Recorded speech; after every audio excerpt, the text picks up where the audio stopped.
Tonton video ini sampai selesai agar Anda tidak gagal paham.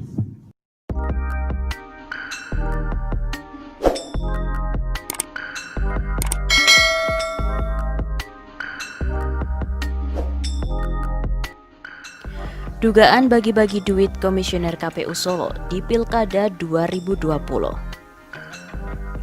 Markas itu tak terlalu besar, terletak di persimpangan Jalan Utama Kota Surakarta, depan Taman Gerten di samping Jalan Layang Purwosari. Ruang tamu berukuran 3 x 4 meter berisi meja dan kursi kayu. Di atas meja dan kursi berserakan kertas berisi nama-nama warga Solo. Kantor Purnawirawan Pejuang Indonesia, PPRI, sayap Partai Gerindra, pendukung Prabowo Subianto cabang Solo itu jadi markas relawan calon perseorangan Bagio Wahyono, FX Suparjo. Sekretaris PPIR Solo, Sapardi, menyimpan data pendukung Bajo.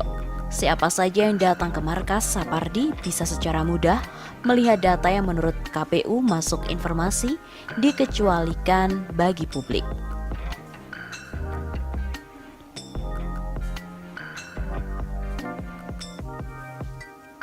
Berbekal data pendukung Bajo, kami pun mendatangi belasan warga di Kelurahan Semanggi dan Mojo, Kecamatan Pasar Kliwon. Sebagian menyatakan pendukung dan lainnya tak pernah setor salinan KTP, tapi namanya masuk dalam daftar pendukung Bajo.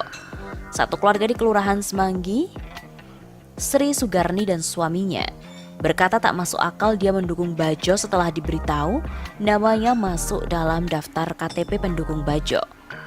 Uzang, suami Sri, merupakan relawan pasangan Gibran dan juga Teguh.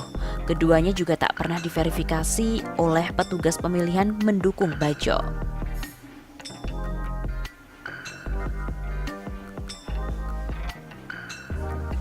Operasi ilegal saat tahap verifikasi. Dana ilegal diduga berasal dari salah satu komisioner KPU Surakarta mengalir ke petugas pemilihan tingkat kelurahan hingga kecamatan. Operasi bagi-bagi duit menjalang tahap verifikasi faktual pada panitia pemilihan kecamatan atau PPK dan panitia pemungutan suara atau PPS. Sempat terungkap dalam penyelidikan internal KPU Surakarta, namun kasusnya tak jelas sampai sekarang. Lebih dari 2 sumber tirto di lingkungan penyelenggara Pilkada Solo menyebut nama Bambang Kristanto sebagai komisioner yang bagi-bagi sogokan kepada petugas pemilihan tingkat kecamatan sampai kelurahan. Tujuannya agar Bajo lolos verifikasi faktual. Kesulitan Bajo mengumpulkan dukungan setidaknya tergambar dari data KPU Surakarta, yakni 39,3% dari total 63.000 KTP disetor tidak memenuhi syarat saat tahap verifikasi faktual. Dalam Pilkada Solo semula ada 3 bakal calon independen, tapi hanya Bajo yang lolos. Lawan Bajo adalah Gibran dan juga Teguh Prakoso, putra presiden dan politikus segae PDIP Solo. Ada dugaan Bajo diloloskan KPU agar tidak ada kotak kosong dalam Pilkada Solo. Dalam Pilkada Solo ini ada dugaan maklar KTP agar Gibran tak melawan kotak kosong. KTP dicatut untuk dukung Bajo. Muhammad Halim masih sulit percaya bagaimana ia dan kedua anaknya yang tinggal di kampung Tegal Sari Lawean bisa dinyatakan masuk dalam daftar pendukung Bajo. Halim yang merupakan kakak kandung Muhammad Ali mendaftar sebagai calon wali kota Solo dari jalur perseorangan. Pada akhir Juni 2020 Halim didatangi oleh panitia pemungutan suara bersama tim verifikasi Bajo. Mereka berkata KTP Halim masuk dalam daftar pendukung Bajo. Ia pun bertanya bagaimana bisa tim Bajo mendapatkan KTP miliknya dan kedua anaknya. Pada tanggal 11 Agustus 2020, Paguyuban Warga Solo Peduli Pemilu melaporkan temuan KTP yang dicatut oleh pendukung Bajo. Melaporkan hal itu pada Bawaslu di Solo. Tresno dan juga Halim menjadi saksi atas temuan itu, namun Bawaslu menghentikan penanganan perkara tersebut. Ketua Paguyuban Johan Syafaat menyebut saat itu menemukan 5 warga yang datanya berupa KTP dan tanda tangannya dicatut untuk memberikan dukungan ke Bajo. Namun hanya 2 warga yang bersedia melapor sebagai saksi di Bawaslu.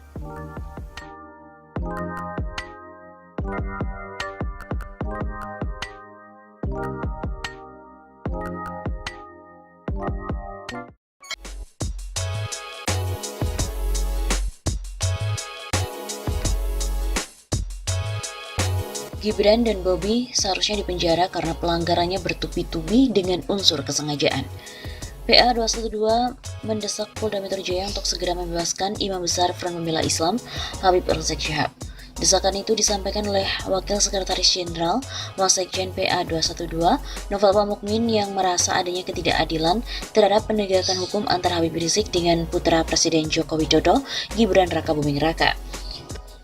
Kami meminta untuk segera Polda Metro Jaya membebaskan Imam Besar HRS karena tidak ada satu pasal pun yang terbukti menjerat IBHRS.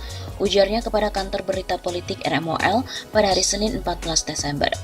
Novel mengklaim bahwa banyak para pakar hukum yang mengatakan bahwa undang-undang karantina bukan termasuk dalam ruang lingkup kerumunan. Novel kemudian mengutip pernyataan Ketua Satgas Penanganan COVID-19, Doni Monardo yang mengatakan bahwa yang bisa menindak pelanggaran pembatasan sosial berskala besar atau PSBB adalah Satpol PP.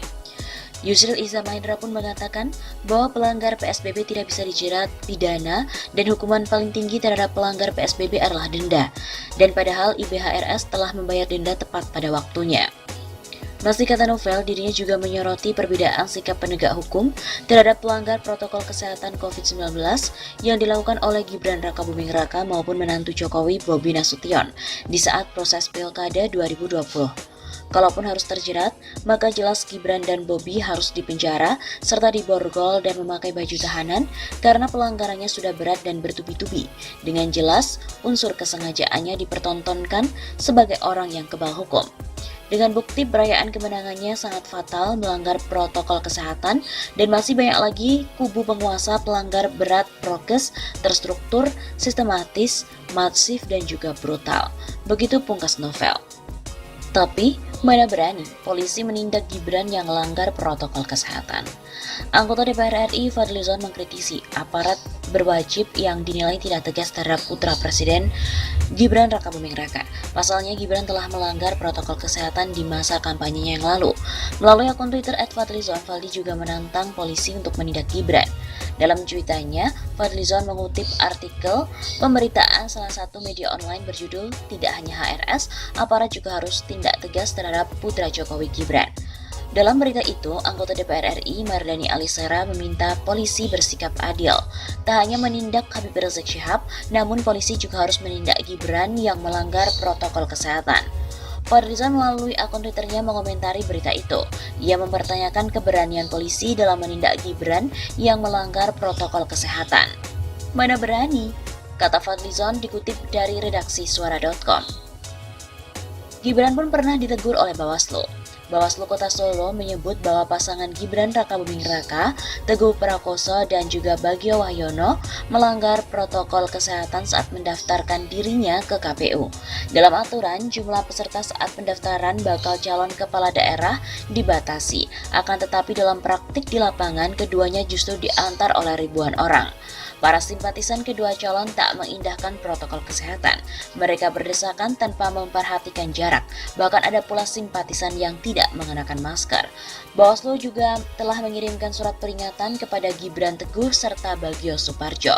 Dalam surat peringatan itu, Bawaslu menegaskan agar kedua paslon tidak mengulangi aksi pengumpulan massa. Seperti kita ketahui bahwa Gibran dan Habib Rizik sama-sama telah melanggar protokol kesehatan. Pemerintah pusat dan daerah berkomitmen untuk menindak tegas jika ada masyarakat yang melanggar aturan soal prokes COVID-19. Bagi yang melanggar protokol itu tidak hanya dikenai denda, akan tetapi hukuman terberat adalah pidana ataupun kurungan penjara. Namun baru-baru ini putra sulung Jokowi sering dikaitkan dengan Habib Rizik. Mereka dianggap melanggar protokol kesehatan karena menyelenggarakan kegiatan yang diikuti oleh ribuan orang.